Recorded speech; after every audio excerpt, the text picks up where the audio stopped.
ನಮಸ್ಕಾರ ವಿದ್ಯಾರ್ಥಿಗಳೇ. Lathe machine ಅಥವಾ ಸ್ಪಿನ್ನಿಂಗ್ ಮಿಲ್ಗಳಲ್ಲಿ ಲೋಡ್ ಎಷ್ಟೇ ಬದಲಾದರೂ ಮೋಟಾರ್ ಒಂದೇ ವೇಗದಲ್ಲಿ ಅಥವಾ ಕಾನ್ಸ್ಟೆಂಟ್ ಸ್ಪೀಡ್ನಲ್ಲಿ ಓಡಬೇಕಾಗುತ್ತದೆ. ಅದಕ್ಕೆ ಹೇಳಿ ಮಾಡಿಸಿದ ಮೋಟಾರ್ ಈ ಡಿಸಿ ಶಂಟ್ ಮೋಟಾರ್. ಇದು ಹೇಗೆ ತನ್ನ ವೇಗವನ್ನು ತಾನೇ ಕಂಟ್ರೋಲ್ ಮಾಡಿಕೊಳ್ಳುತ್ತದೆ ಬನ್ನಿ ನೋಡೋಣ. ಈ ಮೋಟಾರ್ನ ಹೆಸರೇ ಇದರ ಕೆಲಸವನ್ನು ಹೇಳುತ್ತದೆ. ಶಂಟ್ ಎಂದರೆ ಪ್ಯಾರಲಲ್ ಎಂದು ಅರ್ಥ. ಇಲ್ಲಿ ನಾವು ಫೀಲ್ಡ್ ವೈಂಡಿಂಗ್ ಅನ್ನು ಆರ್ಮೇಚರ್ಗೆ ಪ್ಯಾರಲಲ್ ಆಗಿ ಕನೆಕ್ಟ್ ಮಾಡುತ್ತೇವೆ. ಇದರಿಂದ ಏನಾಗುತ್ತದೆ? ಆರ್ಮೇಚರ್ ಮೇಲೆ ಲೋಡ್ ಬಿದ್ದರೂ ಫೀಲ್ಡ್ ವೈಂಡಿಂಗ್ಗೆ ಹೋಗುವ ಕರೆಂಟ್ ಬದಲಾಗುವುದಿಲ್ಲ. ಹೀಗಾಗಿ ಕಾಂತೀಯ ಕ್ಷೇತ್ರ ಅಥವಾ ಫ್ಲಕ್ಸ್ ಸ್ಥಿರವಾಗಿರುತ್ತದೆ ಮತ್ತು ಮೋಟಾರ್ ಒಂದೇ ವೇಗದಲ್ಲಿ ಓಡುತ್ತದೆ. ಈ ಪ್ರಯೋಗದ ಸೀಕ್ರೆಟ್ ಮತ್ತು ಅತಿದೊಡ್ಡ ಎಚ್ಚರಿಕೆ ಇಲ್ಲಿದೆ. ಮೋಟಾರ್ನ ಸ್ಪೀಡ್ ಅದರ ಫ್ಲಕ್ಸ್ಗೆ ವಿಲೋಮವಾಗಿರುತ್ತದೆ. n=1/5. ಒಂದು ವೇಳೆ ಓಡುತ್ತಿರುವಾಗ ಫೀಲ್ಡ್ ವೈಂಡಿಂಗ್ ಕಟ್ ಆದರೆ ಫ್ಲಕ್ಸ್ ಶೂನ್ಯವಾಗುತ್ತದೆ. ಆಗ ಮೋಟಾರ್ನ ಸ್ಪೀಡ್ ಅನ್ಲಿಮಿಟೆಡ್ ಆಗಿ ಏರಿ ಮೋಟಾರ್ ಪೀಸ್ ಆಗಬಹುದು. ಆದ್ದರಿಂದ ಶಂಟ್ ಮೋಟಾರ್ನ ಫೀಲ್ಡ್ ಕನೆಕ್ಷನ್ ಲೂಸ್ ಇರಲೇಬಾರದು. ಈಗ ನಾವು ಟ್ರೈನರ್ ಕಿಟ್ ಮೇಲೆ ಇದನ್ನು ಸಿಮ್ಯುಲೇಟ್ ಮಾಡೋಣ. ಮೋಟಾರ್ ಸ್ಟಾರ್ಟ್ ಮಾಡುವ ಮುನ್ನ ಫೀಲ್ಡ್ ರಿಯೋಸ್ಟಾಟ್ ಯಾವಾಗಲೂ ಮಿನಿಮಮ್ ರೆಸಿಸ್ಟೆನ್ಸ್ ಪೊಸಿಷನ್ನಲ್ಲಿರಲಿ. ಇದರಿಂದ ಸ್ಟಾರ್ಟಿಂಗ್ನಲ್ಲೇ ಮ್ಯಾಕ್ಸಿಮಮ್ ಫ್ಲಕ್ಸ್ ಸಿಗುತ್ತದೆ ಮತ್ತು ಮೋಟಾರ್ ಸೇಫ್ ಆಗಿ ಸ್ಟಾರ್ಟ್ ಆಗುತ್ತದೆ. ಬನ್ನಿ ಶುರು ಮಾಡೋಣ. ಡಿಯರ್ ಸ್ಟೂಡೆಂಟ್ಸ್, ಇವತ್ತು ನಾವು ಮಿಷಿನ್ ಟ್ರೈನರಲ್ಲಿ ಡಿ ಸಿ ಮೋಟಾರ್ಸನ್ನು ಎಕ್ಸ್ಪೆರಿಮೆಂಟ್ಸನ್ನು ಮಾಡೋಣ. ಡಿ ಸಿ ಮೋಟರ್ಸ್ ಏನೇನಿದ್ದಾವೆ, series motor, shunt motor, compound motor, ಇಷ್ಟು ಮೋಟರ್ಸನ್ನು ನಾವು ಮಿಷಿನ್ ಟ್ರೈನರ್ ಕಿಟ್ಟಲ್ಲೇ ರನ್ ಮಾಡೋಣ. ಮಿಷಿನ್ ಟ್ರೈನರ್ ಕಿಟ್ಟಲ್ಲಿ ನಮಗೆ ಡಿ ಸಿ ಮೋಟ್ರ್ ಕಿಟ್ ಯಾವ ರೀತಿ ಇದೆ ಅಂದರೆ, ಒಂದು ಮೋಟ್ರನ್ನ ಇನ್ನೊಂದು ಮೋಟ್ರ್ ಜೊತೆ ಕಪಲ್ ಮಾಡಿದ್ದಾರೆ ನೋಡಿ ಇಲ್ಲಿ. ಅಂದರೆ ಇದು ಮೋಟ್ರಾಗಿ ರನ್ ಮಾಡಿದ್ರೆ ಇದು ಜನ್ರೇಟರ್ ಆಗಿ ಕೆಲಸ ಮಾಡುತ್ತೆ, ಇದನ್ನು ಮೋಟ್ರಾಗಿ ರನ್ ಮಾಡಿದ್ರೆ ಇದು ಜನ್ರೇಟರ್ ಆಗಿ ಕೆಲಸ ಮಾಡುತ್ತೆ. ನಿಮಗೆಲ್ಲ ಗೊತ್ತಿರೋಂಗೆ any D C motor can be used as a D C generator and any D C generator can be used as a D C motor. ಇದನ್ನು ಚಾಪ್ಟರ್ ಮಾಡ್ಬೇಕಾದ್ರೆ ಆಲ್ರೆಡಿ ಹೇಳಿದ್ದೀನಿ. ನೆಕ್ಸ್ಟು ಅದೇ ತರಹ ಆಲ್ಟರ್ನೇಟ್ರು ಅಷ್ಟೇ. ಯಾವುದೇ ಆಲ್ಟರ್ನೇಟ್ರನ್ನ ಸಿಂಕ್ರೋನಸ್ ಮೋಟ್ರ್ ಆಗಬೇಕಾದ್ರೂ use ಮಾಡ್ಬೋದು, ಸಿಂಕ್ರೋನಸ್ ಮೋಟ್ರನ್ನ ನಾವು ಆಲ್ಟರ್ನೇಟರ್ ಆಗಬೇಕಾದ್ರೂ ಯೂಸು ಮಾಡ್ಬೋದು. ಹಾಗಾಗಿ ನಾವು ಇಲ್ಲಿ ಎರಡನ್ನು, ಒಂದು ಸಿಂಕ್ರೋನಸ್ ಮೋಟ್ರು ಅಥವಾ ಆಲ್ಟರ್ನೇಟರ್ ಅನ್ನು ಮೋಟರ್ ಜೊತೆ ಕಪಲ್ ಮಾಡಿದ್ದೀವಿ. ಮತ್ತು ಎರಡೂ ಶಾಫ್ಟ್ಗೆ ಒಂದು ಲೋಡಿಂಗ್ ಅರೇಂಜ್ಮೆಂಟನ್ನು, ಒಂದು ಕಡೆ ಮೆಕ್ಯಾನಿಕಲ್ ಲೋಡಿಂಗ್ ಅರೇಂಜ್ಮೆಂಟನ್ನು ಕೊಟ್ಟಿದ್ದೀವಿ. ಗೊತ್ತಾಯ್ತಾ? ಇಲ್ಲೂ ಕೂಡ ವೆಯ್ಟ್ಸ್ ಇದ್ದಾವೆ. ಫ್ರಿಕ್ಷನ್ ಲೋಡಿಂಗನ್ನು ಕೊಟ್ಟಿದ್ದೀವಿ. ಇಲ್ಲಿ ಯಾವ ಮೋಟ್ರಿಗೆ ಲೋಡ್ ಕೊಟ್ಟರು ಕೂಡ ಒಂದೇ ಶಾಫ್ಟ್ ಇರೋದ್ರಿಂದ, ಶಾಫ್ಟ್ ಕಪ್ಲಿರೋದ್ರಿಂದ ಇಲ್ಲಿಗೆ ಲೋಡ್ ಕೊಟ್ಟರು ಅದಕ್ಕೆ ಲೋಡ್ ಬೀಳುತ್ತೆ, ಇದಕ್ಕೂ ಈ ಲೋಡ್ ಕೊಟ್ಟರು ಇದಕ್ಕೂ ಕೊಟ್ಟರು ಇಲ್ಲಿಗೆ ಲೋಡ್ ಬೀಳುತ್ತೆ. ಗೊತ್ತಾಯ್ತಾ? ಈಗ ನಾವು ಇದರೊಳಗಡೆ ಡಿ ಸಿ ಮೋಟ್ರನ್ನು ಯಾವ ರೀತಿ ಸ್ಟಾರ್ಟ್ ಮಾಡೋದು ಮಿಷಿನ್ ಟ್ರೈನರ್ ಕಿಟ್ ಯೂಸ್ ಮಾಡಿ ಅಂತಕ್ಕಂಥದ್ದನ್ನ ನೋಡೋಣ. ಈಗ ಇಲ್ಲಿ ಡಿ ಸಿ ಮೋಟ್ರು ಪ್ಯಾನಲ್ ಇದೆ. ಇಲ್ಲೇನಿದೆ? ಇದು ಡಿ ಸಿ ಮೋಟ್ರು ಪ್ಯಾನಲ್ ಇದೆ. ಇದು ಡಿ ಸಿ ಮೋಟ್ರು ಎಲ್ಲ ಥರ ಡಿ ಸಿ ಮೋಟ್ರು ಒಂದರಲ್ಲೇ ಇದೆ ಇಲ್ಲಿ. ಅಂದರೆ ಆರ್ಮೇಚರ್ ವೈಂಡಿಂಗು ಇದೆ, ಸೀರೀಸ್ ವೈಂಡಿಂಗು ಇದೆ, ಇಂಟರ್ಪೋಲ್ ವೈಂಡಿಂಗು ಇದೆ, ಕಾಂಪನ್ಸೇಟಿಂಗ್ ವೈಂಡಿಂಗು ಇದೆ, ಶಂಟ್ ಫೀಲ್ಡ್ ವೈಂಡಿಂಗು ಇದೆ. ಇಷ್ಟು ವೈಂಡಿಂಗ್ಸ್ಗಳು. 1, 2, 3, 4 ವೈಂಡಿಂಗ್ಸು ಮತ್ತು ಒಂದು ಆರ್ಮೇಚರ್ ವೈಂಡಿಂಗ್ ಕೂಡ ಇದರೊಳಗಡೆ ಇದೆ. ಇದನ್ನು ನಾವು ಸೀರೀಸ್ ಮೋಟ್ರ್ ಆಗಬೇಕಾದ್ರೂ ಯೂಸ್ ಮಾಡ್ಬೋದು, ಶಂಟ್ ಮೋಟ್ರ್ ಆಗಬೇಕಾದ್ರೂ ಯೂಸ್ ಮಾಡ್ಬೋದು, ಕಾಂಪೌಂಡ್ ಮೋಟ್ರ್ ಆಗಬೇಕಾದ್ರೂ ಯೂಸು ಮಾಡ್ಬೋದು. ಇದನ್ನು ಸ್ಟಾರ್ಟ್ ಮಾಡೋಕ್ಕೆ ಸ್ಟಾರ್ಟರ್ ಇಲ್ವಲ್ಲ ಸರ್, ಇಲ್ಲಿ 2 ಪಾಯಿಂಟ್ ಸ್ಟಾರ್ಟರ್ ಇಲ್ಲ, 3 ಪಾಯಿಂಟ್ ಸ್ಟಾರ್ಟರ್ ಇಲ್ಲ, 4 ಪಾಯಿಂಟ್ ಸ್ಟಾರ್ಟರ್ ಇಲ್ಲ ಅಂತ ಹೇಳ್ಬೋದು ನೀವು. ಬಟ್ ಆದರೆ ನಮ್ಮ ಮಿಷಿನ್ ಟ್ರೈನರಲ್ಲಿ ನಮಗೆ ಏನು ಕೊಟ್ಟಿದ್ದಾರೆ, ಪ್ರಾವಿಷನ್ ಮಾಡಿದ್ದಾರೆ, ಡಿ ಸಿ ಡ್ರೈವನ್ನು ಪ್ರಾವಿಷನ್ ಮಾಡಿದ್ದಾರೆ ನೋಡಿ. ಈ ಡಿ ಸಿ ಡ್ರೈವ್ ಇರೋದ್ರಿಂದ ಇದನ್ನೇ ನಾವು ಸ್ಟಾರ್ಟರ್ ರೂಪದಲ್ಲಿ ಯೂಸು ಮಾಡಬಹುದು. ಒಂದು ಮುಖ್ಯ ಪ್ರಶ್ನೆ, ಇಲ್ಲಿ ನಾವು 3 ಪಾಯಿಂಟ್ ಅಥವಾ 4 ಪಾಯಿಂಟ್ ಸ್ಟಾರ್ಟರ್ ಯಾಕೆ ಬಳಸುತ್ತಿಲ್ಲ? ಏಕೆಂದರೆ ನಮ್ಮ ಹತ್ತಿರ ಆಧುನಿಕವಾದ ಡಿಸಿ ಡ್ರೈವ್ ಇದೆ. ಸ್ಟಾರ್ಟರ್ಗಳು ಕೇವಲ ಸ್ಟಾರ್ಟಿಂಗ್ ಕರೆಂಟ್ ಕಡಿಮೆ ಮಾಡುತ್ತವೆ, ಆದರೆ ಈ ಡ್ರೈವ್ ವೋಲ್ಟೇಜ್ ಅನ್ನು 0ಯಿಂದ ನಿಧಾನವಾಗಿ ಏರಿಸುತ್ತದೆ. ಇದರಿಂದ ಮೋಟಾರ್ ಸ್ಮೂತ್ ಆಗಿ ಸ್ಟಾರ್ಟ್ ಆಗುತ್ತದೆ ಮತ್ತು ನಮಗೆ ಬೇಕಾದ ಸ್ಪೀಡ್ ಕಂಟ್ರೋಲ್ ಕೂಡ ಸಿಗುತ್ತದೆ. ಇದರಿಂದ ನಾವು ಆಲ್ರೆಡಿ ಡ್ರೈವ್ಸ್ ಎಕ್ಸ್ಪೆರಿಮೆಂಟ್ ಮಾಡಿದ್ದೀವಿ. ಸ್ಪೀಡ್ ಕಂಟ್ರೋಲ್ ಮಾಡ್ಬೋದು, ಫಾರ್ವರ್ಡ್ ಮಾಡ್ಬೋದು, ರಿವರ್ಸ್ ಡೈರೆಕ್ಷನ್ ಕೂಡ ಇದರೊಳಗಡೆ ಮಾಡ್ಬೋದು, ಎಫಿಷಿಯನ್ಸಿನೂ ಕಂಡುಹಿಡಿಬೋದು ಅನ್ನೋದನ್ನ ನಾವು ಆಲ್ರೆಡಿ ಮಾಡಿ ನೋಡಿದ್ದೀವಿ. ಹಾಗಾಗಿ ಈ ಡ್ರೈವ್ ಒಂದಿದ್ರೆ ಸಾಕು, ನಮಗೆ ನಾವೇನು ಮಾಡೋದು, ಎಲ್ಲ ಮೋಟ್ರಸ್ನ ರನ್ನು ಮಾಡ್ಬೋದು. ಆ ಎಲ್ಲ ಮೋಟ್ರ್ಗಳನ್ನೂ ಯಾವ್ಯಾವ ರೀತಿ ರನ್ ಮಾಡೋದು ಅಂತ ಒಂದಾದ್ಮೇಲೆ ಒಂದು ತಿಳ್ಕೊಳ್ಳೋಣ. ಮತ್ತು ಯಾವ ರೀತಿ ಡೈರೆಕ್ಷನ್ ಚೇಂಜ್ ಮಾಡೋದು ಅದನ್ನು ಅಂತಲೂ ತಿಳ್ಕೊಳ್ಳೋಣ. ಈ ಡಿ ಸಿ ಡ್ರೈವ್ಗೆ ನಾವೇನು ಮಾಡ್ತೀವಿ, ಸಪ್ಲೈಯನ್ನು ನಮಗೆ ಏನು 3 ಫೇಸ್ ಸಪ್ಲೈ ಬರುತ್ತೆ, ಅದರಲ್ಲಿ ಒಂದು ಫೇಸು ಒಂದು ನ್ಯೂಟ್ರಲಿಂದ ಇಲ್ಲಿಗೆ ಸಪ್ಲೈಯನ್ನು ತೊಗೊತೀವಿ. ತೊಗೊಂಡು ಡಿ ಸಿ ಡ್ರೈವ್ಗೆ ಇನ್ಪುಟ್ AC ವೋಲ್ಟೇಜನ್ನು ಕೊಟ್ಟು ಡಿ ಸಿ ಡ್ರೈವಿಂದ ಔಟ್ಪುಟ್ DC ವೋಲ್ಟೇಜನ್ನು ತೊಗೊತೀವಿ.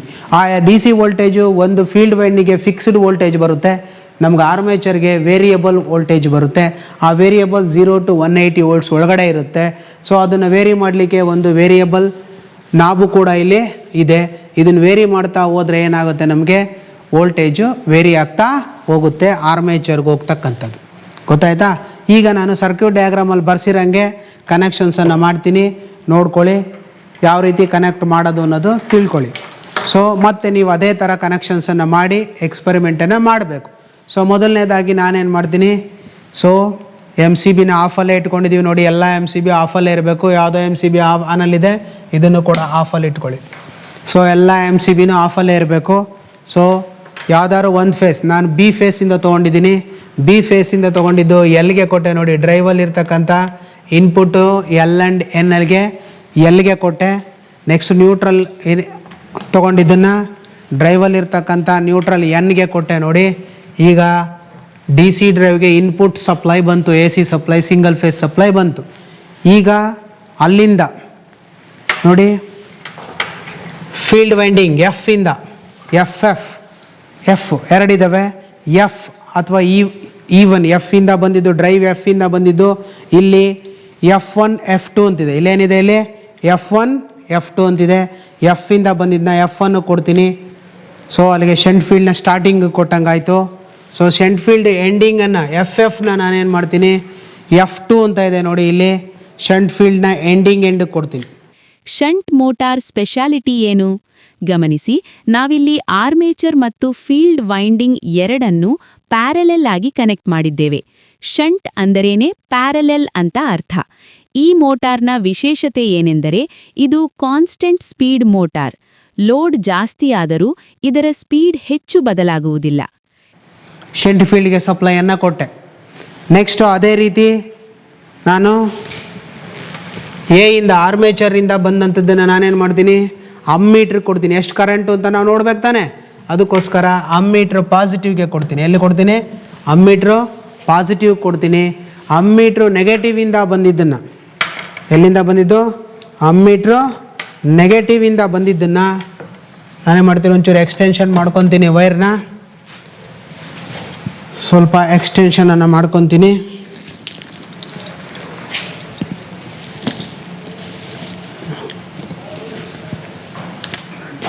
ದೊಡ್ಡ ಕೊಡೋರು ಎಕ್ಸ್ಟೆನ್ಷನ್ ಮಾಡ್ಕೊತೀನಿ ನೋಡಿ. ಸೊ ಪ್ರೆಸ್ ಮಾಡಿ ಎಕ್ಸ್ಟೆನ್ಷನ್ ಮಾಡಿಕೊಂಡೆ, ಅದನ್ನು ಇದ್ರ ಮೇಲೆ ಬಿಟ್ಕೊಳ್ಳಿ ಎಲ್ಲಿಗೂ ತಗಲ್ದಂಗೆ.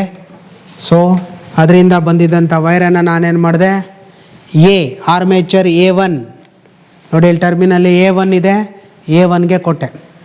ನೆಕ್ಸ್ಟು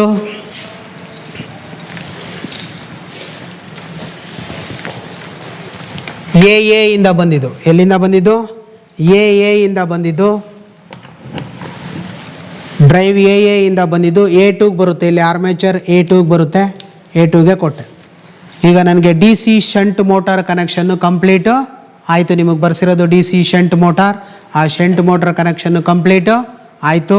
ಈಗ ಎಷ್ಟು ವೋಲ್ಟೇಜ್ ಬರ್ತಾ ಇದೆ ಅಂತ ನೋಡಬೇಕು, ಎಷ್ಟು ವೋಲ್ಟೇಜ್ ಬರ್ತಾ ಇದೆ ಅಂತ ನೋಡಬೇಕು. ನೋಡಲಿಕ್ಕೆ ನಾನೇನು ಮಾಡ್ತೀನಿ, ವೋಲ್ಟ್ ಮೀಟ್ರನ್ನ ಕನೆಕ್ಟ್ ಮಾಡಬೇಕು.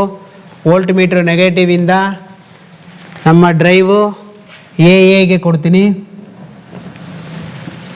ಮತ್ತು ವೋಲ್ಟ್ ಮೀಟ್ರ್ ಪ್ಲಸ್ಸಿಂದ ಡಿ ಸಿ ವೋಲ್ಟ್ ಮೀಟ್ರ್ ಪ್ಲಸ್ಸಿಂದ ಎಗೆ ಕೊಡ್ತೀನಿ. ಎಲ್ಲಿ ಕೊಡ್ತೀನಿ, ಎ ಟರ್ಮಿನಲ್ಗೆ ಕೊಡ್ತೀನಿ. ಸೊ ಈಗ ವೋಲ್ಟ್ ಮೀಟ್ರ್ ಕನೆಕ್ಷನ್ನು ಆಯಿತು, ಗೊತ್ತಾಯ್ತಾ? ಸೊ ಎಲ್ಲ ಒಂದು ಸತಿ ಚೆಕ್ ಮಾಡಿ, ಏನಾದ್ರು ಲೂಸ್ ಕನೆಕ್ಷನ್ ಇದೆಯಾ ಅಂತ ಒಂದು ಸತಿ ಚೆಕ್ ಮಾಡಿ. ಓಕೆ, ಎಲ್ಲ ಕರೆಕ್ಟಾಗಿದೆ. ಸೊ ನೆಕ್ಸ್ಟ್ ಈಗ ನೀವೇನು ಮಾಡಬೇಕು, ಸಪ್ಲೈಯನ್ನು ಆನ್ ಮಾಡಬೇಕು. ಇಲ್ಲಿ ಎಮ್ ಸಿ ಬಿನ ಎತ್ತಿ, ಎಮ್ ಸಿ ಬಿ ಎತ್ತಿದ ತಕ್ಷಣ ನಿಮ್ಗೇನು ಬರ್ತಾ ಇದೆ, ಇಲ್ಲಿ 0 ವೋಲ್ಟ್ಸ್ ಬರ್ತಾ ಇದೆ. ವೋಲ್ಟೇಜು 0 ಇದೆ, ಕರೆಂಟು 0 ಇದೆ. ಈಗ ನೀವೇನು ಮಾಡಿ, ಡ್ರೈವ್ದ ಔಟ್ಪುಟ್ಟನ್ನು ನಿಧಾನಕ್ಕೆ ರೈಸ್ ಮಾಡಿ ನೋಡಿ. ಡ್ರೈವ್ ಔಟ್ಪುಟ್ಟನ್ನು ನಿಧಾನಕ್ಕೆ ರೈವ್ ಮಾಡಿದ ತಕ್ಷಣ ನಿಮ್ಗೇನಾಯಿತು, ರೊಟೇಟ್ ಆಗಲಿಕ್ಕೆ ಶುರು ಆಯಿತು. ಮೋಟ್ರ್ ರೊಟೇಟ್ ಆಗಲಿಕ್ಕೆ ಸ್ಟಾರ್ಟು ಆಯಿತು. ಕರೆಂಟ್ ಎಷ್ಟು ತೊಗೊತಾ ಇದೆ, 0.51 ಆಂಪ್ಸ್ ತೊಗೊತಾ ಇದೆ. 88 ವೋಲ್ಟ್ಸ್ ಕೊಟ್ಟಿದ್ದೀನಿ. ನಿಧಾನಕ್ಕೆ ರೊಟೇಟ್ ಮಾಡ್ತಾ ಬನ್ನಿ. ವೋಲ್ಟೇಜ್ ಜಾಸ್ತಿ ಆದಂಗೆಲ್ಲ ಏನಾಗ್ತಾ ಇರುತ್ತೆ, ಕರೆಂಟು ಜಾಸ್ತಿ ಆಗ್ತಾ ಇರುತ್ತೆ, ಸ್ಪೀಡು ಕೂಡ ಜಾಸ್ತಿ ಆಗ್ತಾ ಇರುತ್ತೆ. ಸೊ ನಮಗೆ ಶಂಟ್ ಮೋಟ್ರು 215 ವೋಲ್ಟ್ಸ್ ಕೊಟ್ಟು. ಯಾಕಪ್ಪ 180 ಬತ್ತೈತೆ ಅಂದರೆ ಇಲ್ಲಿ 216 ಆಯಿತು ಅಂದರೆ ಡ್ಯೂ ಟು ರಿಯಾಕ್ಟೆನ್ಸ್ ಸ್ವಲ್ಪ ವೋಲ್ಟೇಜ್ ಏನಾಗುತ್ತೆ, ರೈಸು ಆಗುತ್ತೆ. ಇಲ್ಲಿ ಸ್ವಲ್ಪ ಎಲೆಕ್ಟ್ರಿಕಲ್ ಥಿಯರಿ. ಟ್ರೈನರ್ ಹೇಳಿದ ಹಾಗೆ ಮೋಟಾರ್ ರನ್ ಆಗುತ್ತಿರುವಾಗ ವೋಲ್ಟೇಜ್ ಸ್ವಲ್ಪ ಜಾಸ್ತಿ ತೋರಿಸಬಹುದು. ಇದಕ್ಕೆ ಕಾರಣ ಆರ್ಮೇಚರ್ ರಿಯಾಕ್ಷನ್ ಮತ್ತು ಬ್ಯಾಕ್ ಇಎಂಎಫ್. ಮೋಟಾರ್ ತಿರುಗಲು ಶುರು ಮಾಡಿದ ಮೇಲೆ ಅದು ತಾನೇ ಒಂದು ಜನರೇಟರ್ ತರಹ ವೋಲ್ಟೇಜ್ ಉತ್ಪತ್ತಿ ಮಾಡಲು ಶುರು ಮಾಡುತ್ತದೆ. ಅದಕ್ಕೆ ವೋಲ್ಟ್ ಮೀಟರ್ನಲ್ಲಿ ವ್ಯತ್ಯಾಸ ಕಾಣಿಸುತ್ತದೆ. ಮೋಟ್ರ್ ಏನಾಗ್ತಾ ಇದೆ, ಈಗ ರನ್ನು ಆಯಿತು, ಸ್ಟಾರ್ಟ್ ಆ್ಯಂಡ್ ರನ್ ಮಾಡಿದ್ವಿ. ಈಗ ಯಾವ ಡೈರೆಕ್ಷನ್ ತಿರುಗ್ತಾ ಇದೆ ಅಂತ ನೋಡಿ.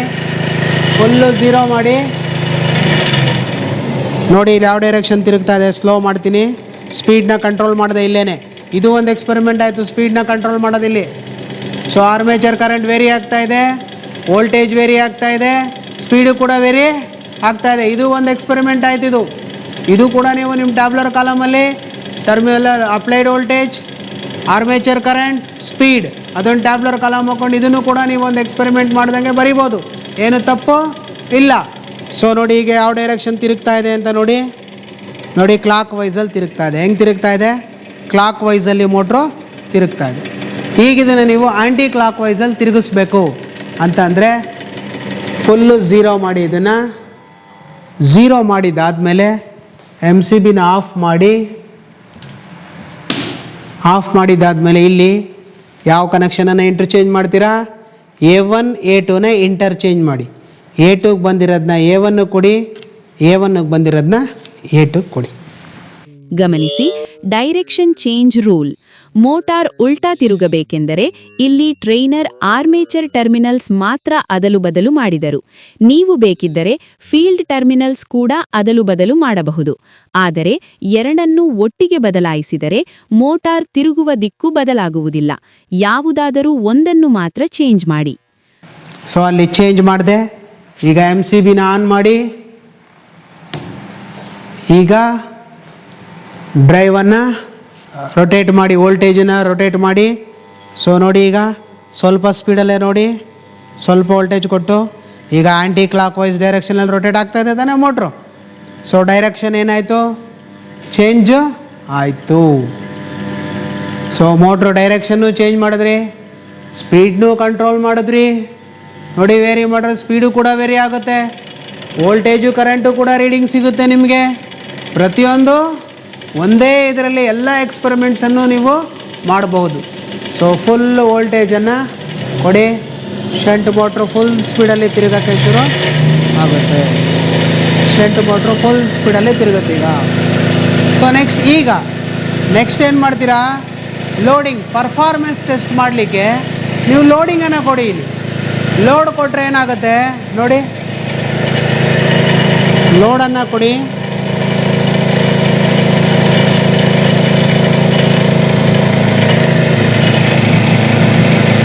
ಲೋಡಿಂಗನ್ನು ಕೊಟ್ಟರೆ ನೋಡಿ,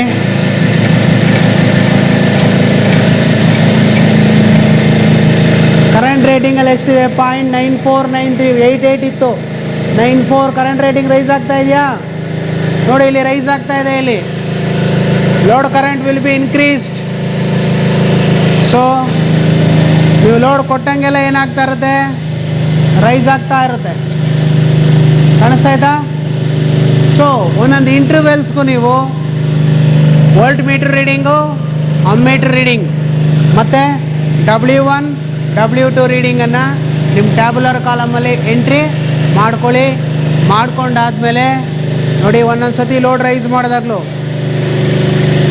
ಕಾಣಿಸ್ತಾ ಇದೆಯಾ ನೋಡಿ. ಈಗ 1.6 ಆಮ್ಸ್ ಆಯಿತು, ವೋಲ್ಟೇಜು 200 ವೋಲ್ಟ್ಸ್ ಆಯಿತು. ಸೊ ಇಲ್ಲಿ ಲೋಡು ಜಾಸ್ತಿ ಆಯಿತು. ಇಲ್ಲಿ 1.5 kg ಕೊಟ್ಟಿದ್ದೀನಿ, ಇಲ್ಲಿ 5 kg ಕೊಟ್ಟಿದ್ದೀನಿ. ಸೊ 5 - 1.5 4.5 kg ಆಯಿತು. ಪ್ರತಿ ಟೈಮಲ್ಲೂ ಏನು ಮಾಡಿ, ಟ್ಯಾಕೋಮೀಟ್ರ್ ರೀಡಿಂಗನ್ನು ನೋಡ್ಕೊಳ್ಳಿ. ಒಂದೊಂದು ರೀಡಿಂಗಲ್ಲೂ ನೋಡಿ,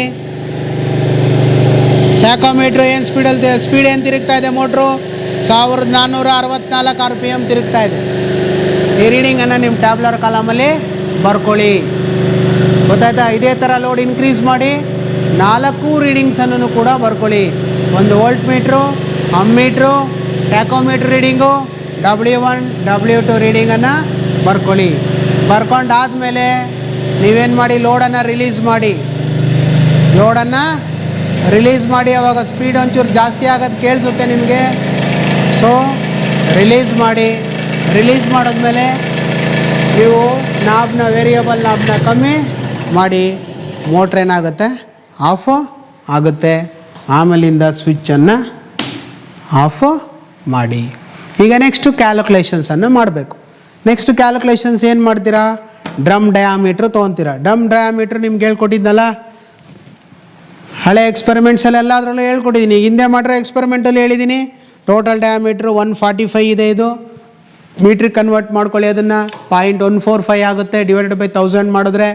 ಸೊ ಅಲ್ಲಿಗೆ ವೆಯ್ಟ್ W1 W2 ಮಾಡ್ಕೊಳ್ಳಿ, ಮೈನಸ್ ಡಿಫ್ರೆನ್ಸ್ ವೆಯ್ಟ್ ಮಾಡ್ಕೊಳ್ಳಿ. W1 ಮೈನಸ್ W2 ಮಾಡ್ಕೊಂಡ್ರೆ ಟೋಟಲ್ ವೆಯ್ಟ್ ಸಿಗುತ್ತೆ, ಎಷ್ಟು kg ಅಪ್ಲೈ ಆಗಿದೆ ಅಂತ. ಇಂಟು ಡಯಾಮೀಟ್ರ್ ಮಾಡ್ಕೊಳ್ಳಿ, ಇಂಟು 9.81 ಅನ್ನು ಮಲ್ಟಿಪ್ಲೈ ಮಾಡ್ಕೊಳ್ಳಿ. ಟಾರ್ಕ್ ಲೆಕ್ಕಾಚಾರ ಹೇಗೆ? ಟಾರ್ಕ್ ಅಂದರೆ ಮೋಟಾರ್ನ ತಿರುಚುವ ಶಕ್ತಿ. ಫಾರ್ಮ್ಯುಲಾ ನೆನಪಿಡಿ, ಬಲ ಗುಣಿಸು ತ್ರಿಜ್ಯ. ಇಲ್ಲಿ 9.81 ಯಾಕೆ ಬಂತು? ಕೆಜಿಯನ್ನು ನ್ಯೂಟನ್ಗೆ ಕನ್ವರ್ಟ್ ಮಾಡಲು ನಾವು 9.81ರಿಂದ ಗುಣಿಸಲೇಬೇಕು. ಆಗ ನಿಮಗೆ ಉತ್ತರ ನ್ಯೂಟನ್ ಮೀಟರ್ನಲ್ಲಿ ಸಿಗುತ್ತದೆ. ಸೊ ಮಲ್ಟಿಪ್ಲೈ ಮಾಡಿಕೊಂಡ್ರೆ ಅದು ನ್ಯೂಟನ್ ಮೀಟರ್ಸಲ್ಲಿ ನಿಮಗೆ ವ್ಯಾಲ್ಯೂ ಬರುತ್ತೆ. ಅದನ್ನು ಟಾರ್ಕ್ ಅಂತ ಕರಿತೀವಿ ನಾವು. ಸೊ ನೆಕ್ಸ್ಟು ಔಟ್ಪುಟ್ಟನ್ನು ಕಂಡುಹಿಡಿರಿ. ಔಟ್ಪುಟ್ಗೆ 2π/NT ಡಿವೈಡೆಡ್ ಬೈ 60 ಅಂತ ಮಾಡಿ ಫಾರ್ಮುಲಾ. 2π ಅನ್ನೋದು ಕಾನ್ಸ್ಟೆಂಟು, 2 × 3.14 ಇಂಟು ಸ್ಪೀಡ್ ಎಷ್ಟಿದೆ ನೀವೀಗ ಟ್ಯಾಕೋಮೀಟ್ರಲ್ಲಿ ನೋಡಿದ್ದ ನಿಮ್ಮ ಟ್ಯಾಬ್ಲರ್ ಕಾಲಮಲ್ಲಿ ಬರ್ಕೊಂಡಿರ್ತೀರಾ, ಅದನ್ನು ಎಂಟ್ರಿ ಮಾಡಿ. ಮತ್ತು ಟಿ ಏನು ಕ್ಯಾಲ್ಕುಲೇಟ್ ಮಾಡಿರ್ತೀರಾ ಅದನ್ನು ಎಂಟ್ರಿ ಮಾಡಿ. ಅಷ್ಟನ್ನು ಗುಣಿಸಿ ಬರೋ ಆನ್ಸರನ್ನು 60ರಿಂದ ಬಾಗಿಸಿದ್ರೆ ನಿಮಗೆ ಔಟ್ಪುಟ್ ಪವರ್ ಎಷ್ಟು ಅನ್ನೋದು ಸಿಗುತ್ತೆ. ಅದಾದಮೇಲೆ ನೆಕ್ಸ್ಟು ಇನ್ಪುಟ್ ಪವರನ್ನು ಕ್ಯಾಲ್ಕುಲೇಟ್ ಮಾಡಿ. ಇನ್ಪುಟ್ ಪವರು ನಿಮಗೆ DC ಸಪ್ಲೈಲಿ V × I watts. Power is equal to V × I watts. So ಇಲ್ಲಿ ವೋಲ್ಟ್ ಮೀಟ್ರ್ ರೀಡಿಂಗ್ ಬಂದಿದೆ, ಅಮ್ಮೀಟ್ರ್ ರೀಡಿಂಗ್ ಬಂದಿದೆ. ಅವೆರಡನ್ನೂ ಕೂಡ ನೀವು ಟ್ಯಾಬ್ಲರ್ ಕಾಲಮಲ್ಲಿ ಎಂಟ್ರಿ ಮಾಡ್ಕೊಂಡಿದ್ದೀರಿ ಈಗ ಆಲ್ರೆಡಿ ಆಗಲೇ. ಸೊ ಅವೆರಡನ್ನು ಮಲ್ಟಿಪ್ಲೈ ಮಾಡಿ ಬರೋ ಆನ್ಸರನ್ನೇ ನೀವು ಇನ್ಪುಟ್ ಪವರ್ ಅಂತ ಕನ್ಸಿಡರ್ ಮಾಡಿ. ಅದೆರಡನ್ನು 1/1 efficiency is equal to output divided by input ಮಾಡಿ. ಬರೋ ಆನ್ಸರ್ನ ಮಲ್ಟಿಪ್ಲೈಡ್ ಬೈ 100 ಮಾಡಿ. ಪರ್ಸೆಂಟೇಜ್ ಆಫ್ ಎಫಿಷಿಯನ್ಸಿ ನಿಮಗೆ ಸಿಗುತ್ತೆ. ದಕ್ಷತೆ ಅಂದರೇನು? ನಾವು ಮೋಟಾರ್ಗೆ ಎಷ್ಟು ಎಲೆಕ್ಟ್ರಿಕಲ್ ಪವರ್ ಕೊಟ್ಟೆವು ಅಂದರೆ ಇನ್ಪುಟ್, ಮತ್ತು ಮೋಟಾರ್ ಶಾಫ್ಟ್ನಿಂದ ನಮಗೆ ಎಷ್ಟು ಮೆಕ್ಯಾನಿಕಲ್ ಪವರ್ ಸಿಕ್ಕಿತು ಅಂದರೆ ಔಟ್ಪುಟ್. ಇವೆರಡರ ಅನುಪಾತವೇ ಎಫಿಷಿಯನ್ಸಿ. ಯಾವುದೇ ಮೋಟಾರ್ 100% ಎಫಿಷಿಯನ್ಸಿ ಕೊಡುವುದಿಲ್ಲ, ಯಾಕೆಂದರೆ ಸ್ವಲ್ಪ ಪವರ್ ಕಾಪರ್ ಲಾಸ್ ಮತ್ತು ಫ್ರಿಕ್ಷನ್ ಲಾಸ್ ಮೂಲಕ ಹೀಟ್ ಆಗಿ ವೇಸ್ಟ್ ಆಗುತ್ತದೆ. ಸೊ ಡಿಫ್ರೆಂಟ್ ಲೋಡ್ಸಲ್ಲಿ ಈ ಥರ ಕ್ಯಾಲ್ಕುಲೇಷನ್ಸನ್ನು ಮಾಡಿ ನಿಮ್ಮ ಮೋಟ್ರು ಎಷ್ಟು ಚೆನ್ನಾಗಿ ಕೆಲಸ ಮಾಡ್ತಿದೆ ಅನ್ನೋದನ್ನು ನೀವು ರಿಸಲ್ಟಲ್ಲಿ ಮೆನ್ಷನ್ ಮಾಡಿ. ಅರ್ಥ ಆಯ್ತಲ್ಲ ಇದು?